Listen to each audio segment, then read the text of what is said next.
एक छोटा सा गांव था जहां ज्यादातर लोग खेती या लकड़ी का काम करके अपना घर चलाते थे। उसी गांव के किनारे मिट्टी से बने एक छोटे से घर में रहता था अर्जुन। बचपन में ही उसने अपने माँ बाप को खो दिया था। अब वो अपने चाचा और चाची के साथ रहता था, लेकिन वो घर उसका कभी अपना नहीं था। हर सुबह सबसे पहले अर्जुन ही उठता। अर्जुन, जल्दी उठ, पहले आंगन साफ कर, फिर जंगल जाकर लकड़ी ले आ। जी चाची। अर्जुन बिना कुछ कहे अपना काम शुरू कर देता। लकड़ी काट कर लाता, उसे बराबर आकार में काटता, फिर अपने हाथों से छोटी छोटी कुर्सियां, स्टूल और मेज बनाता। गांव के लोग अक्सर उसके काम को देखकर रुक जाते। अरे वाह, ये कुर्सी तो बहुत बढ़िया बनाई है। इतना अच्छा काम करता है लड़का। लेकिन तारीफ करने वाले खरीदने के समय बदल जाते। 100 रुपए? अरे 50 में दे दे। अर्जुन कुछ पल कुर्सी की तरफ देखता, फिर मुस्कुरा देता। ठीक है काका, ले जाइए। शाम को जैसे ही वो घर लौटता, कितने पैसे मिले? 250 रुपए। चाची तुरंत पैसे छीन लेती। जा, पीछे रखी सूखी रोटी खा ले। अर्जुन बिना कुछ बोले रोटी उठाकर बाहर बैठ जाता। उसे आदत पड़ चुकी थी, लेकिन उसे बिल्कुल भी पता नहीं था कि कल उसकी जिंदगी में ऐसा इंसान आने वाला है जो उसकी मेहनत की असली कीमत पहचानने वाला था। अगली सुबह अर्जुन अपनी 5 नई लकड़ी की कुर्सियां लेकर गांव के बाजार पहुंचा। आज उसने पहले से भी ज्यादा मेहनत की थी। हर कुर्सी पर उसने हाथ से सुंदर नक्काशी बनाई थी। कई लोग आए, देखकर चले गए। दोपहर होने लगी। अर्जुन सामान समेटने ही वाला था, तभी एक बुजुर्ग व्यक्ति वहां आकर रुके। सफेद कुर्ता, चेहरे पर मुस्कान। उन्होंने एक एक कुर्सी को ध्यान से देखा। बेटा, ये सब तुमने बनाया है? जी बाबा, अपने हाथों से। बुजुर्ग ने कुर्सी को पलट कर देखा। नाम क्या है तुम्हारा? अर्जुन। मैं मोहनलाल हूँ, शहर में फर्नीचर की दुकान चलाता हूँ। अर्जुन हैरान होकर उनकी तरफ देखने लगा। मोहनलाल जी ने मुस्कुराते हुए कहा, ये 5 कुर्सियां मुझे चाहिए। अर्जुन को अपने कानों पर विश्वास नहीं हुआ। सारी? हाँ बेटा, सारी। उसने हिचकते हुए कहा। कुल 500 रुपए हुए बाबा। मोहनलाल जी ने जेब से पैसे निकाले और अर्जुन के हाथ में 1000 रुपए रख दिए। अर्जुन घबरा गया। बाबा, आपने ज्यादा पैसे दे दिए। नहीं बेटा, मैंने तुम्हारी मेहनत की सही कीमत दी है। अर्जुन की आंखें नम हो गईं। शायद जिंदगी में पहली बार किसी ने उसकी मेहनत की इज्जत की थी। लेकिन उसे अभी भी नहीं पता था कि ये मुलाकात सिर्फ कुर्सियों की नहीं, उसकी पूरी किस्मत बदलने की शुरुआत थी। अगले हफ्ते अर्जुन फिर अपनी बनाई हुई नई कुर्सियां लेकर बाजार पहुंचा। कुछ ही देर बाद मोहनलाल जी भी वहां आ गए। उन्होंने नई कुर्सियां देखी और मुस्कुरा दिए। वाह बेटा, इस बार तो पहले से भी बेहतर बनाई है। मैंने आपकी बात याद रखी थी बाबा, इस बार और मेहनत की है। मोहनलाल जी ने तीनों कुर्सियां तुरंत खरीद लीं। अर्जुन, एक बात पूछूं? जी बाबा। क्या तुम हमेशा इसी गांव में रहना चाहते हो? अर्जुन कुछ पल चुप रहा। चाहता तो नहीं, लेकिन मेरे पास और कोई जगह भी नहीं है। अगर मैं तुम्हें शहर ले चलूं तो? शहर? हाँ, मेरी फर्नीचर की दुकान है। मुझे एक मेहनती और ईमानदार लड़के की जरूरत है। तुम दुकान पर काम करोगे, नई नई कुर्सियां बनाओगे, रहने और खाने की चिंता भी नहीं करनी पड़ेगी। अर्जुन के चेहरे पर खुशी और डर दोनों दिखाई देने लगे। लेकिन चाचा चाची मानेंगे या नहीं? पहले उनसे बात करते हैं। अगर वे मान जाएं, तो तुम्हारी जिंदगी बदल सकती है। अर्जुन ने पहली बार महसूस किया कि शायद उसके लिए भी एक नया रास्ता खुल रहा है। उसी शाम मोहनलाल जी अर्जुन के घर पहुंचे। चाचा और चाची ने उन्हें देखते ही कुर्सी पर बैठाया। कहिए बाबूजी, कैसे आना हुआ? मैं अर्जुन को अपने साथ शहर ले जाना चाहता हूँ। दुकान पर काम करेगा, मेहनत सीखेगा और अच्छी कमाई भी होगी। चाचा और चाची एक दूसरे का चेहरा देखने लगे। कुछ पल बाद चाचा बोले, ले जाना है तो ले जाइए, लेकिन मुफ्त में नहीं। क्या मतलब? अर्जुन हमारे घर का लड़का है, हमने इसे पाला है। 50,000 रुपए दीजिए, फिर जहां चाहे ले जाइए। अर्जुन के चेहरे का रंग उड़ गया। चाचा, मैं कोई सामान नहीं हूँ। चुप, हमने तुझे बड़ा किया है, अब हमारी मर्जी चलेगी। इंसान की कीमत पैसों से नहीं लगाई जाती। तो फिर अर्जुन कहीं नहीं जाएगा। मोहनलाल जी बिना बहस किए उठ गए। जाते जाते उन्होंने अर्जुन की ओर देखा। हिम्मत मत हारना बेटा, हर मुश्किल का एक रास्ता होता है। अर्जुन उन्हें जाते हुए देखता रहा। उसे समझ आ गया था, उसकी सबसे बड़ी लड़ाई अब गरीबी से नहीं बल्कि अपने ही घर वालों से होने वाली थी। अगली सुबह अर्जुन हमेशा की तरह लकड़ी काट रहा था। तभी उसने घर के अंदर चाचा और चाची की बातें सुनी। सुनो जी, अर्जुन अब बड़ा हो गया है। हाँ, अब इससे और ज्यादा काम करवाना होगा। मेरे रिश्तेदार के गांव में एक पुरानी फर्नीचर की दुकान है। मालिक बूढ़ा है, मजदूर चाहिए, अर्जुन को वहीं भेज देंगे। और उसकी पूरी मजदूरी हम लेंगे, उसे बस खाना मिल जाएगा। अर्जुन ये सुनकर वहीं रुक गया। उसने धीरे से अंदर आकर पूछा, चाचा, आपने मुझसे पूछे बिना फैसला कर लिया? तुझसे पूछने की जरूरत नहीं है, लेकिन मैं वहां नहीं जाना चाहता। तेरी इच्छा कोई मायने नहीं रखती, जहां कहेंगे वहीं जाएगा।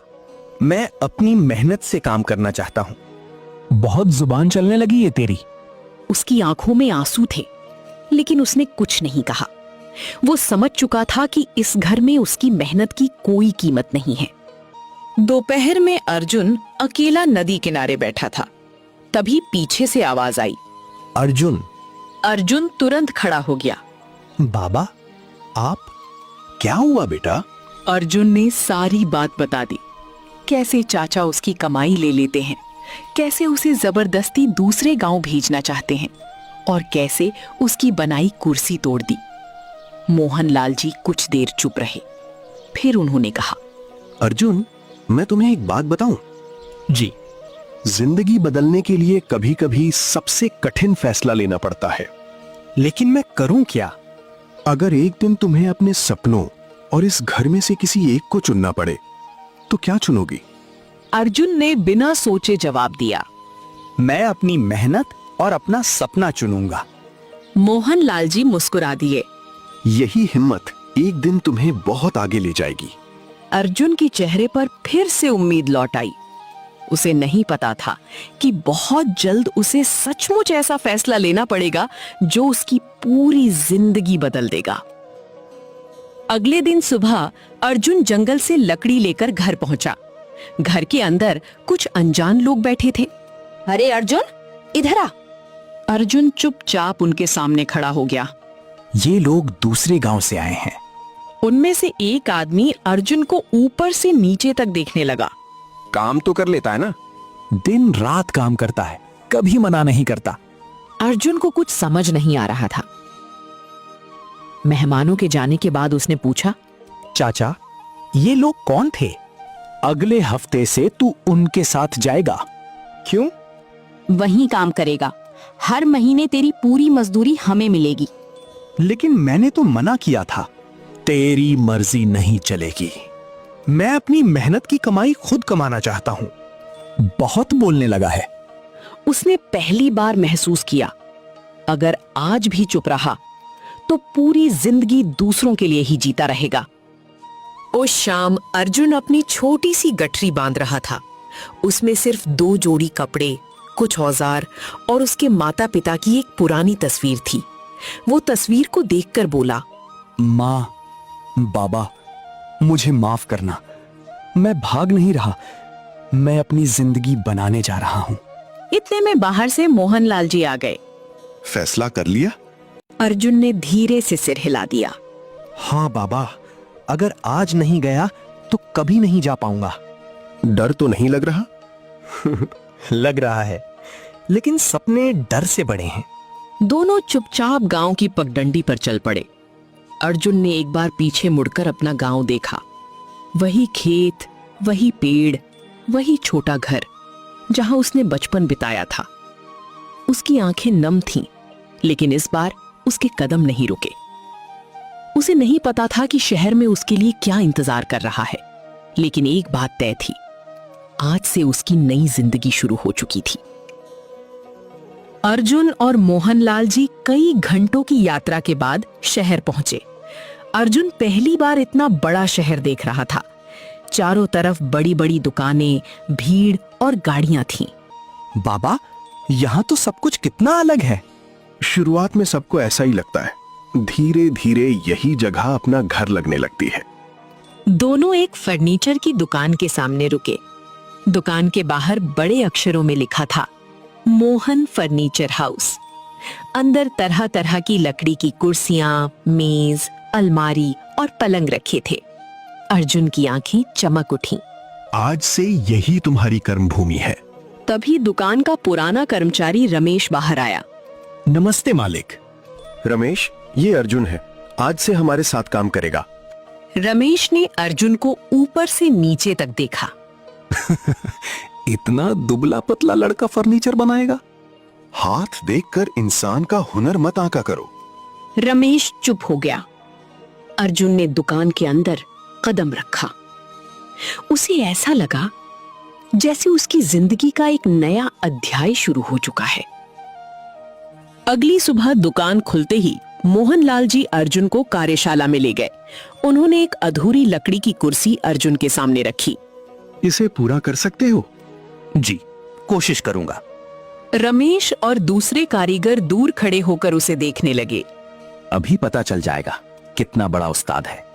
अर्जुन ने बिना कुछ बोले अपने औजार उठाए, धीरे धीरे लकड़ी को तराशा, जोड़ लगाए, किनारों को बराबर किया और अंत में हाथ से सुंदर नक्काशी बना दी। करीब 1 घंटे बाद उसने कुर्सी मोहनलाल जी के सामने रख दी। मोहनलाल जी ने ध्यान से कुर्सी देखी, फिर मुस्कुराते हुए बोले, कमाल कर दिया बेटा। दुकान के बाकी कर्मचारी भी हैरान रह गए। इतना साफ काम ये कैसे कर लिया? गांव में यही काम करके बड़ा हुआ हूं। उसी समय एक ग्राहक दुकान में आया। उसकी नजर सीधे अर्जुन की बनाई कुर्सी पर पड़ी। मुझे यही कुर्सी चाहिए। अर्जुन के चेहरे पर मुस्कान आ गई, लेकिन दुकान में कोई ऐसा भी था जिसे अर्जुन की बढ़ती तारीफ बिल्कुल पसंद नहीं आ रही थी। ग्राहक अर्जुन की बनाई कुर्सी खरीदकर खुशी खुशी चला गया। मोहनलाल जी भी बहुत खुश थे। अर्जुन, आज तुम्हारी वजह से ग्राहक बिना मोल भाव किए सामान खरीद कर गया। धन्यवाद बाबा, मैं बस अपना काम ठीक से करना चाहता हूँ। पास खड़ा रमेश ये सब देख रहा था। उसे कई साल हो गए थे दुकान में काम करते हुए, लेकिन आज पहली बार किसी नए लड़के की इतनी तारीफ हो रही थी। दोपहर में सभी लोग खाना खाने बैठे। अर्जुन, तुम्हें तो आते ही मालिक का खास आदमी बना दिया गया। ऐसी कोई बात नहीं है, मैं तो अभी सीख ही रहा हूँ। सीख रहे हो या सबको पीछे छोड़ने आए हो? अर्जुन मुस्कुराकर चुप हो गया। शाम को दुकान बंद होने लगी। रमेश ने चुपके से अर्जुन के औजारों का डिब्बा दूसरी जगह रख दिया। अगली सुबह अर्जुन अपने औजार ढूंढने लगा। मेरे औजार कहाँ गए? काम करने आया है और अपने औजार भी नहीं संभाल सकता। अर्जुन कुछ नहीं बोला। उसी समय मोहनलाल जी आ गए। उन्होंने दूसरा औजारों का सेट अर्जुन को देते हुए कहा, काम पर ध्यान दो बेटा, मेहनत करने वाला कभी नहीं हारता। रमेश चुपचाप खड़ा रह गया। दोपहर के समय एक अमीर ग्राहक दुकान में आया। उसने कहा, मेरे नए घर के लिए 10 कुर्सियां और 2 बड़ी मेजें चाहिए, लेकिन डिजाइन बिल्कुल अलग होनी चाहिए। मोहनलाल जी सोच में पड़ गए। इतना बड़ा ऑर्डर पहले कभी नहीं मिला था। उन्होंने अर्जुन की ओर देखा। अर्जुन, क्या तुम एक नई डिजाइन बना सकते हो? जी, मैं कोशिश करता हूँ। वो तुरंत कागज और पेंसिल लेकर बैठ गया। कुछ देर बाद उसने एक सुंदर डिजाइन बनाकर मोहनलाल जी को दिखाई। वाह, बिल्कुल यही चाहिए। ग्राहक ने भी डिजाइन देखी। अगर फर्नीचर ऐसा ही बना तो मैं पूरा ऑर्डर यहीं दूंगा। आप निराश नहीं होंगे। ग्राहक ने वहीं एडवांस पैसे दे दिए। दुकान में खुशी का माहौल था, लेकिन रमेश के चेहरे पर मुस्कान नहीं थी। वो मन ही मन सोच रहा था, अगर अर्जुन ऐसे ही आगे बढ़ता रहा तो एक दिन मालिक का सबसे भरोसेमंद आदमी वही बन जाएगा। रमेश ने उसी समय अर्जुन के खिलाफ एक चाल चलने का फैसला कर लिया। अगले दिन से पूरे ऑर्डर पर काम शुरू हो गया। मोहनलाल जी ने सभी कारीगरों को काम बांट दिया। रमेश, लकड़ी तैयार करना तुम्हारी जिम्मेदारी है। जी मालिक। अर्जुन, तुम डिजाइन और जोड़ का काम संभालो। जी बाबा। सब लोग अपने अपने काम में लग गए। दोपहर में मोहनलाल जी किसी जरूरी काम से बाहर चले गए। मौका मिलते ही रमेश गोदाम में गया। उसने अच्छी लकड़ी की जगह कुछ टेढ़ी और कमजोर लकड़ियां रख दी। फिर वो मुस्कुराते हुए वापस आ गया। कुछ देर बाद अर्जुन ने बिना ध्यान दिए उन्हीं लकड़ियों से काम शुरू कर दिया। थोड़ी देर बाद एक कुर्सी का पाया हिलने लगा। अरे ये कैसे? उसने दूसरी लकड़ी उठाई, वो भी अंदर से फटी हुई थी। तभी रमेश वहां आया। क्या हुआ अर्जुन, काम रुक क्यों गया? लकड़ी ठीक नहीं है। या फिर काम करने वाला ठीक नहीं है? इतने में मोहनलाल जी वापस आ गए। उन्होंने अधूरी कुर्सी देखी। क्या परेशानी है? अर्जुन ने लकड़ी उन्हें दिखाई। मोहनलाल जी ने ध्यान से देखा। ये लकड़ी तो खराब है, इसे किसने रखा? दुकान में सन्नाटा छा गया। रमेश ने तुरंत नजरें झुका लीं। अर्जुन किसी पर आरोप नहीं लगाना चाहता था। शायद गलती से आ गई होगी बाबा। मोहनलाल जी ने अर्जुन की तरफ देखा। उन्हें महसूस हुआ, अर्जुन सिर्फ अच्छा कारीगर ही नहीं बल्कि अच्छा इंसान भी है। शाम को काम पूरा होने के बाद मोहनलाल जी ने अर्जुन को अपने कमरे में बुलाया। अर्जुन, तुम जानते थे कि गलती किसकी थी? जी, शायद समझ गया था। फिर तुमने नाम क्यों नहीं लिया? अगर बिना सबूत किसी पर इल्जाम लगाऊंगा तो मैं भी गलत हो जाऊंगा। इसी ईमानदारी की वजह से मुझे तुम पर भरोसा है। उन्होंने दराज से एक छोटा लिफाफा निकाला। ये इस महीने की तुम्हारी तनख्वाह है और साथ में बोनस भी। बोनस? लेकिन मैंने तो अभी काम शुरू ही किया है। बोनस मेहनत का नहीं, भरोसे का है। अर्जुन की आंखें भर आईं। मैं वादा करता हूं बाबा, आपका विश्वास कभी नहीं टूटने दूंगा। एक दिन यही ईमानदारी तुम्हें बहुत बड़ी मंजिल तक ले जाएगी। बाहर खड़ा रमेश ये सब सुन रहा था। अब उसकी जलन पहले से भी ज्यादा बढ़ चुकी थी। उसने मन ही मन कहा, अगर अर्जुन को नहीं रोका तो एक दिन पूरी दुकान उसी की हो जाएगी। कुछ दिन बाद दुकान में बहुत भीड़ थी। अर्जुन ग्राहकों को कुर्सियां दिखा रहा था। तभी बाहर से दो लोग दुकान के सामने आकर रुक गए। अर्जुन ने जैसे ही उनकी तरफ देखा, उसके कदम वहीं रुक गए। वे उसके चाचा और चाची थे। दोनों शहर किसी काम से आए थे। उनकी नजर अचानक अर्जुन पर पड़ी। अरे, ये तो अर्जुन है। दोनों तुरंत दुकान के अंदर आ गए। तो तू यहाँ छिपा बैठा है? मैं यहाँ काम करता हूँ। बिना बताए घर से भाग आया, जरा भी शर्म नहीं आई। तभी मोहनलाल जी बाहर आए। क्या बात है? ये लड़का हमारा है, इसे अभी हमारे साथ भेजिए। अर्जुन कोई सामान नहीं है, जहां रहना चाहे वहीं रहेगा। हमने इसे पाला है, इस पर हमारा हक है। अर्जुन ने पहली बार बिना डरे जवाब दिया। आपने मुझे नहीं पाला, सिर्फ मुझसे काम करवाया है। दुकान में खड़े सभी लोग चुपचाप ये सब सुन रहे थे। चाचा गुस्से से अर्जुन को घूरने लगे। कृपया मेरा हाथ मत पकड़िए। चल घर, बहुत शहर घूम लिया। मैं अब बच्चा नहीं हूँ, अपना फैसला खुद कर सकता हूँ। हमारे खिलाफ बोलने की हिम्मत कहाँ से आ गई? जिस दिन आपने मेरी मेहनत की कमाई छीनना बंद नहीं किया, उसी दिन आपने मुझे खो दिया था। दुकान में खड़े ग्राहक भी ये सब देख रहे थे। अर्जुन अब यहाँ सम्मान के साथ काम करता है, इसे मजबूर करने की कोशिश मत कीजिए। चाचा ने चारों तरफ देखा। उन्हें समझ आ गया कि अब कोई उनकी बात का साथ नहीं देगा।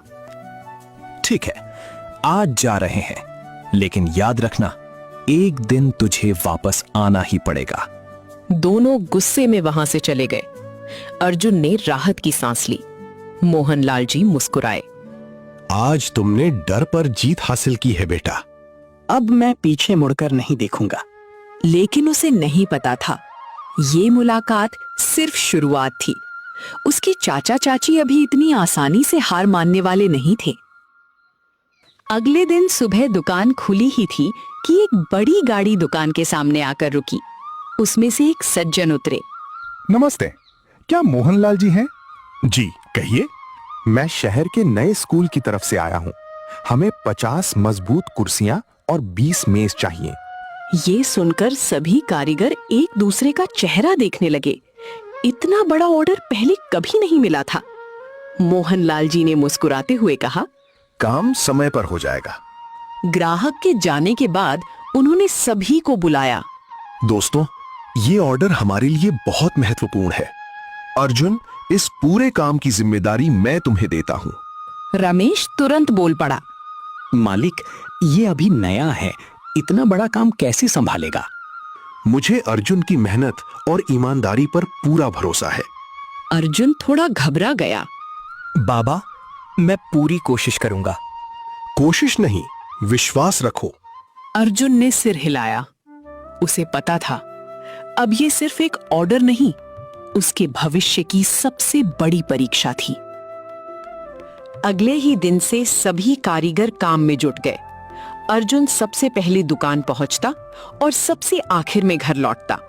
लेकिन इस बार वो अकेले काम नहीं कर रहा था। रामू भैया, आप मेज के पैर तैयार कर दीजिए। ठीक है।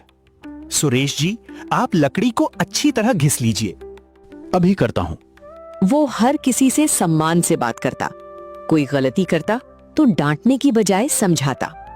ये देखकर बाकी कारीगर भी खुश रहने लगे। दूर खड़ा रमेश ये सब देख रहा था। उसे उम्मीद थी कि अर्जुन सबसे लड़ाई करेगा, लेकिन उल्टा सभी लोग अर्जुन की मदद करने लगे। शाम को मोहनलाल जी पूरे काम का निरीक्षण करने आए। उन्होंने देखा कि आधा काम समय से पहले पूरा हो चुका है। बहुत बढ़िया। काम करने में कोई परेशानी तो नहीं? नहीं मालिक, अर्जुन सबको साथ लेकर चल रहा है। ऐसा साथी पहली बार मिला है। मोहनलाल जी मुस्कुरा दिए। रमेश चुपचाप ये सब सुनता रहा। उसके मन में फिर वही बात चल रही थी। अगर अर्जुन ऐसे ही आगे बढ़ता रहा तो एक दिन ये दुकान उसी की हो जाएगी। और इसी सोच के साथ उसने एक और बड़ी चाल चलने का फैसला कर लिया। स्कूल का ऑर्डर पूरा होने में अब सिर्फ 3 दिन बचे थे। सारी कुर्सियां और मेज लगभग तैयार थीं।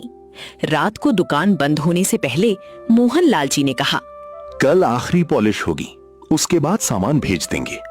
जी बाबा, सब समय पर तैयार हो जाएगा। सभी कर्मचारी घर चले गए, लेकिन रमेश कुछ देर बाद चुपके से वापस दुकान में आया। उसने तैयार कुर्सियों के कुछ पेंच ढीले कर दिए। 2 मेजों के जोड़ भी थोड़ा खोल दिए। रमेश मुस्कुराया। कल जब ये टूटेंगी तो सारा दोष अर्जुन पर आएगा। अगली सुबह अर्जुन ने एक कुर्सी उठाई। जैसे ही उसने उसे रखा, एक पाया हिल गया। ये कैसे हो गया? उसने दूसरी कुर्सी देखी। उसमें भी वही समस्या थी। बाकी कर्मचारी भी घबरा गए। कल तक तो सब ठीक था। इसी समय मोहनलाल जी वहां पहुंचे। उन्होंने कुर्सियां देखीं। किसी ने इनके साथ छेड़छाड़ की है। दुकान में सन्नाटा छा गया। अर्जुन ने तुरंत कहा, बाबा, चिंता मत कीजिए, हम सब मिलकर आज ही सब ठीक कर देंगे। उसने किसी का नाम नहीं लिया, बस काम में लग गया। दोस्तों, अगर हम सब साथ काम करेंगे तो शाम तक सब ठीक हो जाएगा। हम तुम्हारे साथ हैं। चलो काम शुरू करते हैं। सभी बिना रुके काम करने लगे।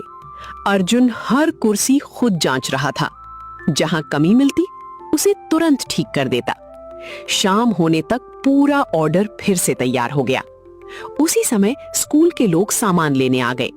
उन्होंने एक एक कुर्सी और मेज ध्यान से देखी। बहुत बढ़िया काम है। ऐसी मजबूत फिनिश की उम्मीद नहीं थी। अब से हमारे स्कूल का सारा फर्नीचर आप ही बनाएंगे। मोहनलाल जी की आंखों में खुशी साफ दिखाई दे रही थी। उन्होंने सबके सामने कहा, इस सफलता का सबसे बड़ा श्रेय अर्जुन को जाता है। सभी कर्मचारियों ने ताली बजाई। सिर्फ रमेश चुप खड़ा था। उसे समझ आ गया था, हर बार उसकी चाल अर्जुन की मेहनत के सामने हार जाती है। लेकिन अब उसकी जिंदगी में एक ऐसा मोड़ आने वाला था जिसकी किसी ने कल्पना भी नहीं की थी। स्कूल का काम पूरा होने के बाद दुकान की पहचान पूरे शहर में होने लगी। हर दिन नए ग्राहक आने लगे।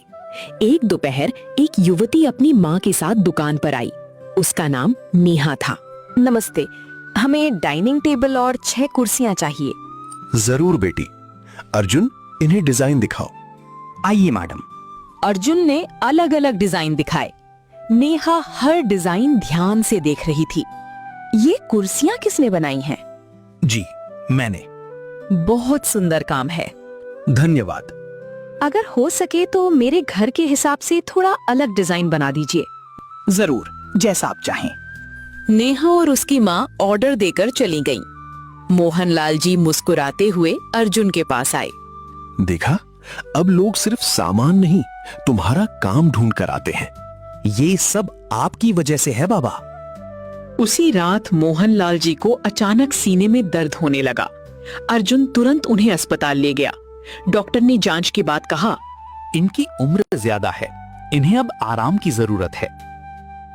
अगले दिन मोहनलाल जी दुकान आए। उन्होंने अर्जुन को अपने कमरे में बुलाया।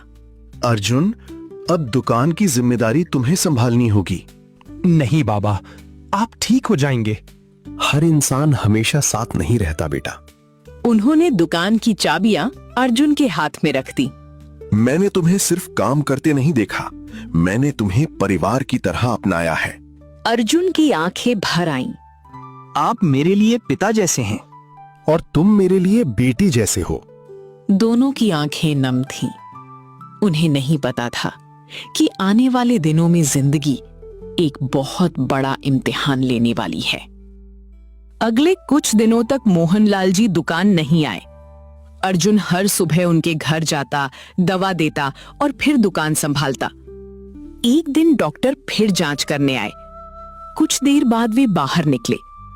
उन्होंने धीरे से सिर झुका लिया। अर्जुन घबरा कर आगे बढ़ा। डॉक्टर साहब, बाबा कैसे हैं? हमें अफसोस है, अब वे हमारे बीच नहीं रहे। ये सुनते ही अर्जुन की आंखों से आंसू बहने लगे। वो कमरे में गया। मोहनलाल जी शांत पड़े थे। अर्जुन उनके पास बैठ गया। बाबा, आपने कहा था कि हम मिलकर दुकान को शहर की सबसे अच्छी दुकान बनाएंगे। मैं अकेला कैसे करूंगा? कुछ देर तक वो वहीं बैठा रहा। उस दिन अर्जुन ने सिर्फ अपने मालिक को नहीं, अपने पिता समान इंसान को खो दिया था। अंतिम संस्कार के 2 दिन बाद एक वकील दुकान पर पहुंचे। क्या अर्जुन यही है? जी, मैं ही हूं। वकील ने एक फाइल मेज पर रखी। मोहनलाल जी ने अपने जाने से पहले एक वसीयत तैयार करवाई थी। दुकान में मौजूद सभी लोग हैरान रह गए। वकील ने वसीयत पढ़नी शुरू की। मेरी फर्नीचर की दुकान, कार्यशाला और ये घर मैं अर्जुन के नाम करता हूँ। अर्जुन एकदम चौंक गया। नहीं, ये कैसे हो सकता है? ये उनका अपना फैसला था। फिर वकील ने एक लिफाफा अर्जुन को दिया। उसमें मोहनलाल जी का लिखा हुआ पत्र था। अर्जुन ने कांपते हाथों से पत्र खोला। उसमें लिखा था, प्रिय अर्जुन, अगर तुम ये पत्र पढ़ रहे हो तो समझ लो मैं इस दुनिया में नहीं हूं। मुझे अपने बेटे का सुख कभी नहीं मिला, लेकिन तुमने वो कमी पूरी कर दी। इस दुकान को हमेशा ईमानदारी से चलाना, कभी घमंड मत करना और जरूरतमंद की मदद जरूर करना। मुझे पूरा विश्वास है कि तुम मेरी मेहनत और नाम दोनों को आगे बढ़ाओगे। तुम्हारा मोहनलाल। पत्र पढ़ते पढ़ते अर्जुन की आंखें भर आईं। बाबा, मैं आपका भरोसा कभी टूटने नहीं दूंगा। उसे नहीं पता था, अब उसकी सफलता की खबर बहुत जल्द उसके लालची चाचा चाची तक भी पहुंचने वाली थी। मोहनलाल जी के जाने के बाद अर्जुन ने पूरी ईमानदारी से दुकान संभालनी शुरू कर दी। कुछ ही महीनों में दुकान पहले से भी ज्यादा चलने लगी। ग्राहक अब नाम लेकर कहते थे, हमें अर्जुन जी के हाथ की बनी कुर्सियां चाहिए। एक दिन नेहा फिर अपनी माँ के साथ दुकान पर आई। नमस्ते अर्जुन जी। नमस्ते, आइए। आपकी डाइनिंग टेबल कैसी लगी? बहुत अच्छी, पूरे परिवार को पसंद आई। नेहा की माँ मुस्कुराई। बेटा, सिर्फ काम ही नहीं, तुम्हारा व्यवहार भी बहुत अच्छा है। ये सब मैंने मोहनलाल बाबा से सीखा है। धीरे धीरे नेहा और उसकी माँ दुकान पर आने लगी। कभी नए डिजाइन की बात होती, कभी चाय पर बातचीत। एक दिन नेहा की माँ ने अर्जुन से कहा, बेटा, अगर तुम्हें कोई आपत्ति ना हो तो मैं एक बात कहना चाहती हूँ। जी कहिए। हम चाहते हैं कि नेहा की शादी तुमसे हो। अर्जुन कुछ पल के लिए चुप रह गया। उसने कभी अपने बारे में ऐसा सोचा ही नहीं था। अगर नेहा की भी यही इच्छा हो तो मुझे कोई आपत्ति नहीं। नेहा मुस्कुराकर चुपचाप सिर झुका लेती है। कुछ महीनों बाद दोनों की सादगी से शादी हो जाती है। दुकान के सभी कर्मचारी और पूरे मोहल्ले के लोग उन्हें आशीर्वाद देते हैं। शादी के कुछ समय बाद अर्जुन की सफलता की खबर उसके गांव तक पहुंच गई। चाचा और चाची को पता चला कि अब अर्जुन एक बड़ी फर्नीचर की दुकान का मालिक है। दोनों तुरंत शहर पहुंच गए। दुकान के बाहर लगा बड़ा बोर्ड देखकर चाची की आंखें चमक उठी। देखो जी, कितनी बड़ी दुकान है। अब समझ आया, इतने पैसे कहाँ से आए। दोनों दुकान के अंदर पहुंचे। अर्जुन ग्राहकों से बात कर रहा था। उसने चाचा चाची को देखा, लेकिन इस बार उसके चेहरे पर डर नहीं था। अरे बेटा, हमें पहचान लिया? जी पहचान लिया। हम तो तुम्हें लेने आए हैं, आखिर हम ही तो तुम्हारे अपने हैं। तभी नेहा भी वहां आ गई। वो चुपचाप अर्जुन के पास खड़ी हो गई। अर्जुन समझ चुका था, आज फिर उसकी जिंदगी का सबसे बड़ा फैसला सामने खड़ा है। चाचा ने दुकान के चारों तरफ नजर घुमाई। वाह अर्जुन, इतनी बड़ी दुकान, हमें तो तुम पर गर्व है। धन्यवाद। बेटा, जो कुछ हुआ उसे भूल जा। आखिर परिवार में छोटी मोटी बातें हो जाती हैं। नेहा ने अर्जुन की तरफ देखा, लेकिन कुछ नहीं बोली। अर्जुन ने धीरे से कहा, छोटी मोटी बातें? हाँ, अब पुरानी बातें याद करके क्या फायदा। जब मैं भूखा सोता था, क्या वो छोटी बात थी? वो सब मजबूरी थी। जब मेरी मेहनत की पूरी कमाई आप ले लेते थे, क्या वो भी मजबूरी थी? जब आपने मुझे पैसों के लिए दूसरे गांव भेजने का फैसला किया था, तब क्या आपने एक बार भी मुझसे पूछा था? चाचा के पास कोई जवाब नहीं था। दुकान में खड़े कर्मचारी भी सब सुन रहे थे। आज मैं यहाँ अपनी मेहनत, बाबा के भरोसे और अच्छे लोगों की वजह से खड़ा हूँ, किसी के एहसान की वजह से नहीं। नेहा ने गर्व से अर्जुन की तरफ देखा। बेटा, अब हम बूढ़े हो गए हैं। गांव में बहुत परेशानी है। सोचा था अब हम सब साथ रहेंगे।